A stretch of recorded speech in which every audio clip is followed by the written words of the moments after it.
So here we are in mid-October of 2025, and the PlayStation 5 and the Xbox Series X and Series S are now around 5 years old. It's been a pretty interesting generation for both Sony and Microsoft over these past 5 years. A lot of divisive opinions on just how good or not good the generation or the games library has been. I personally, even though I am a fan of Xbox as a brand, especially historically, I've been very critical of Xbox, especially in recent years, with the move to Game Pass and all digital, their rising prices, letting their exclusivity go, amongst many other things. Their business choices in the Xbox Series X generation have been very baffling, but, there's still some good things to be had there. There are some great games. I'm not a Game Pass fan or subscriber, but it does certainly have a pretty good value to a lot of people, at least until the recent price hikes, but that's a conversation for later. But what I wanted to focus on in this video is this growing discussion around the looming next generation, if we can even accurately call it that. It's a very strange time for gaming and for home console video game hardware, right? Like I said, the PlayStation 5 and Xbox Series consoles are like a month away from turning 5 years old.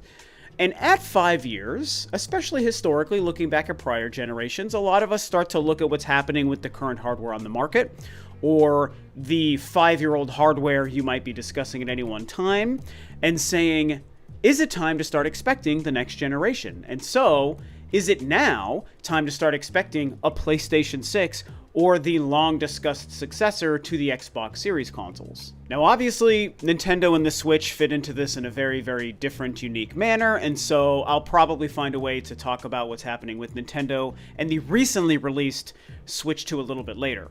But on the surface, we need to talk about the fact that for, I don't know, what has it been, maybe 2 or so years, Xbox has been doubling down on this idea that they are working on and planning for a next generation Xbox, something after the Xbox Series X and S, which was surprising to a lot of us, and it feels even more surprising now that conversation is quieted, and a lot of the recent pricing and business decisions they've made have certainly put that idea in question, I think, for a lot of us.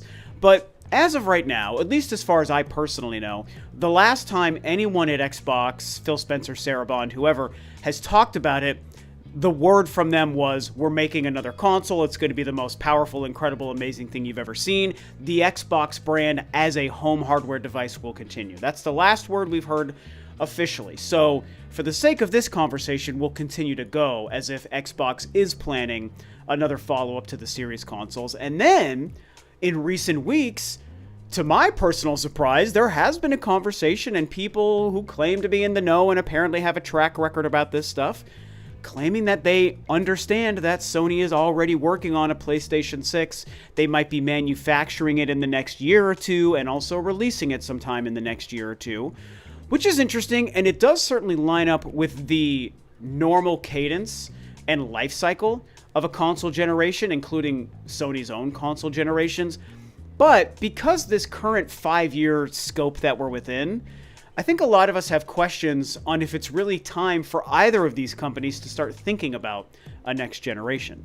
At this point, I'm just going to tell you exactly how I feel. And personally, I don't think we need another PlayStation or another Xbox right now in 2025 or in 2027 or 28, which is what some of the rumors around the PlayStation 6 are suggesting. Even though that would be a 7 or 8 year life cycle, and even though that gives another 2 or 3 years for more games to come out on the PlayStation 6, or the Xbox Series X, if that's also the timeline that Microsoft would be looking at, it still feels like it's not the right time.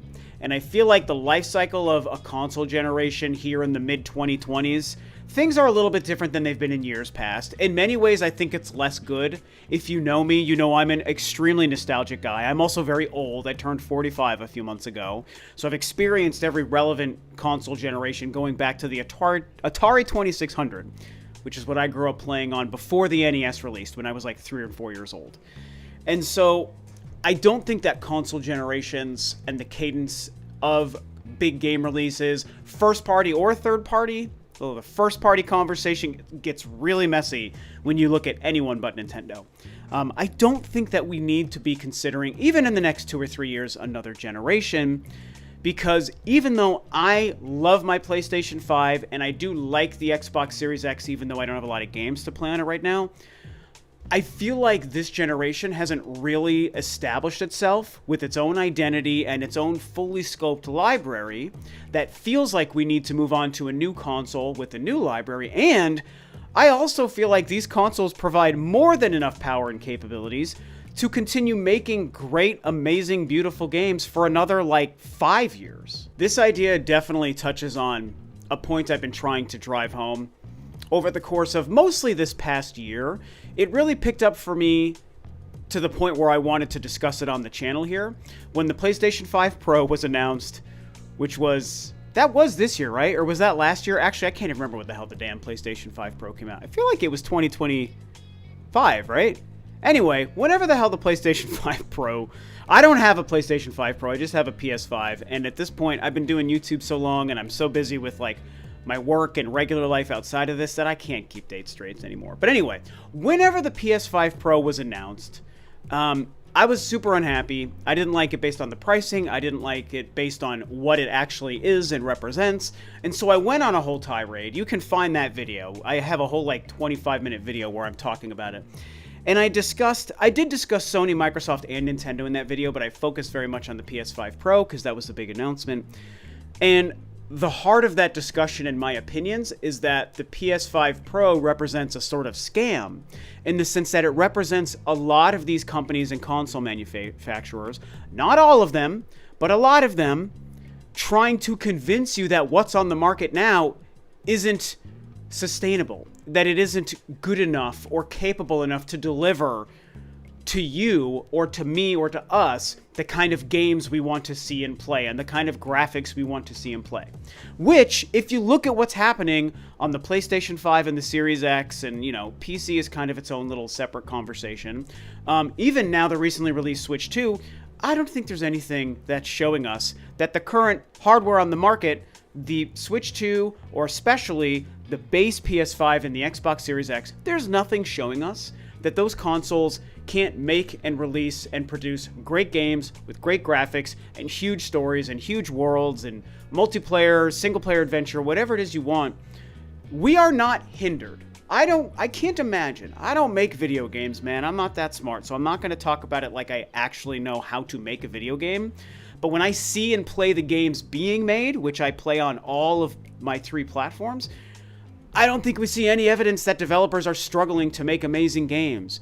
Ghost of Yotei just came out. It's one of the most beautiful games I've ever seen. The Last of Us Part 2, also one of the most beautiful games ever seen, came out on the PlayStation 4 5 years ago and still looks better than 95% of any game being made today. And it was super fun and super cool. The story's divisive for some, that's fine, but as far as delivering an incredible cinematic experience with great graphics and engaging gameplay, it succeeded at that. Even if you don't like the story choices itself, that's fine. I like the game, but I know it's divisive, and so the point I'm trying to make is, then you look at a game like Tears of the Kingdom on the Switch 1, and now the updated version on the Switch 2, and you just keep naming games. I mean, there's so much out there that shows us. The Horizon games are a great example. I think Halo Infinite was very pretty. I'm sure the next Gears of War game, what is it called? The D-Day? G-Day? What is it? It's the Emergence Day, so it's E-Day.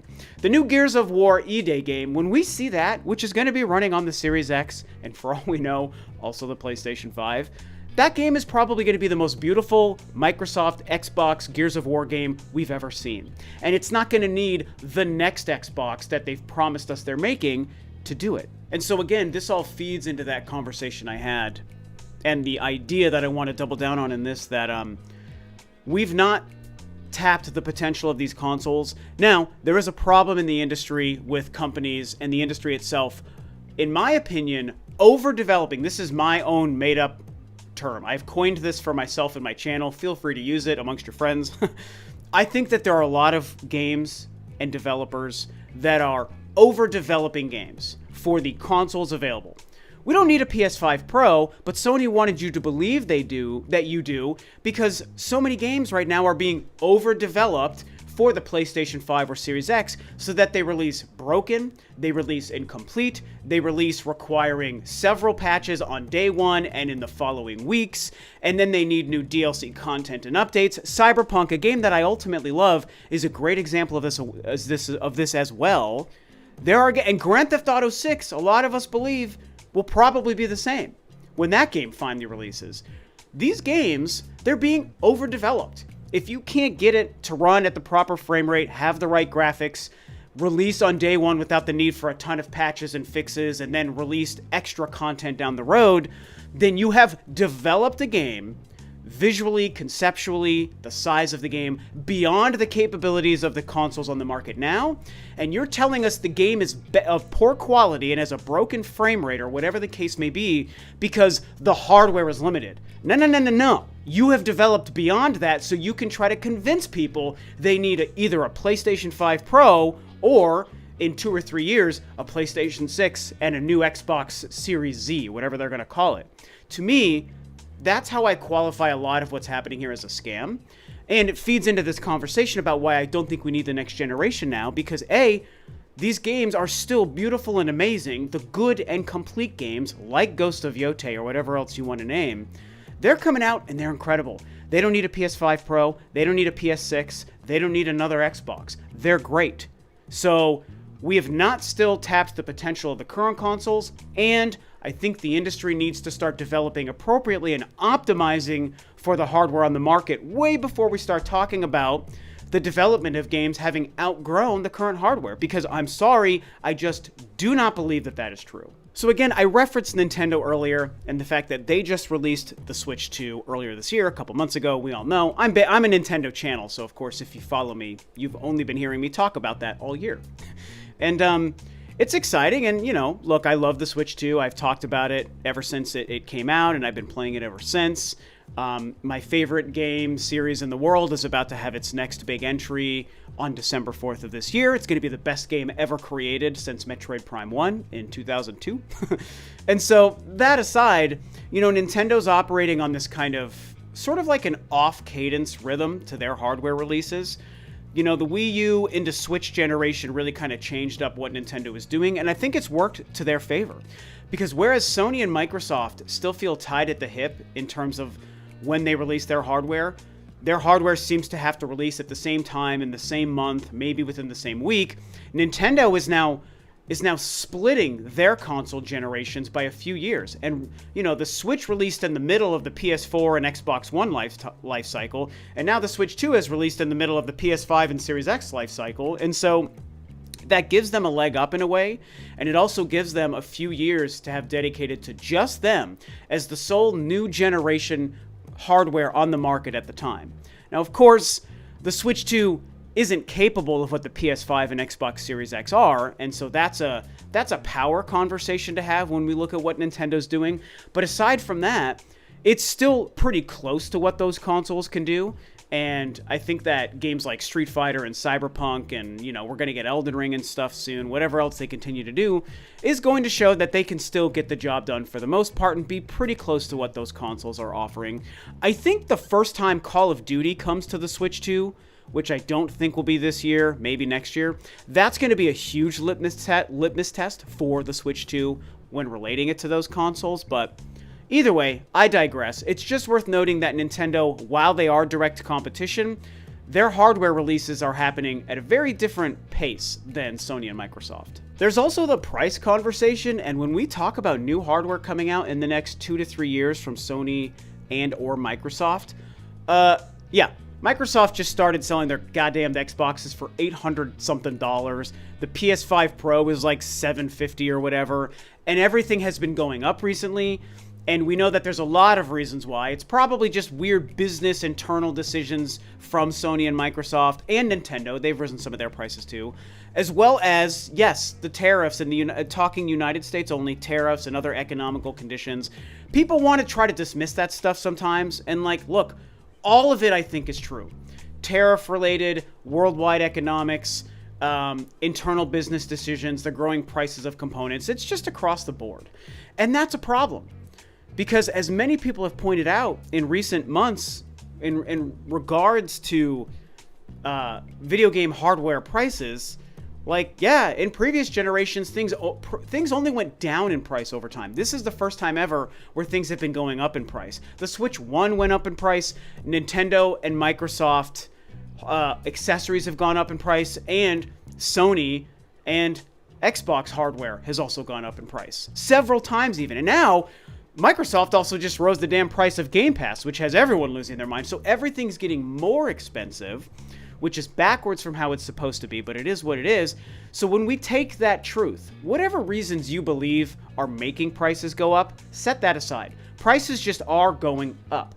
So in this current climate with prices going up, do we want to consider a PlayStation 6 that might launch at $800 in 2027 or whatever that might be? You know, maybe it wouldn't need to be that pricey, but wouldn't it be weird for the PS5 Pro to have launched at $700 and then the PS6 to launch years down the road at only $500? Less money than a PS5 Pro? Something seems off there. I feel like a PS6 and a next Xbox are going to cost $600 to $900. I mean, it's just a guess, but doesn't it feel like that's what it would have to be in another few years, at least right now? If things calm down in the next 3 to 5 years, that's a different thing, but the current economy, the current pricing structure we're seeing, things are only going to be more expensive. And as I've already said, I don't think we're struggling to get the most out of our consoles right now. We just need developers to optimize their games properly for what we have on the market. And I think the PS5 and the Xbox Series consoles can last another 5 years easy. We do not need to force another generation out that quickly. And if that happens, then there's also a chance whatever Nintendo does to follow up the Switch 2, a Switch 3 or something else new, whatever, that might also be releasing closer in time with the PS6 and the next Xbox, if those things even happen. And so I think that it benefits everybody. Us, the gamers and the consumers who spend our money, and the 3 console manufacturers to just pump the brakes and wait. We do not need a next generation in 2027 or 28. Let's wait till 2030 at least. See what we need to do. See what we can get out of those new consoles. See how we can properly price things so that people aren't priced out of the hobby. And just take a look at the landscape in 5 years.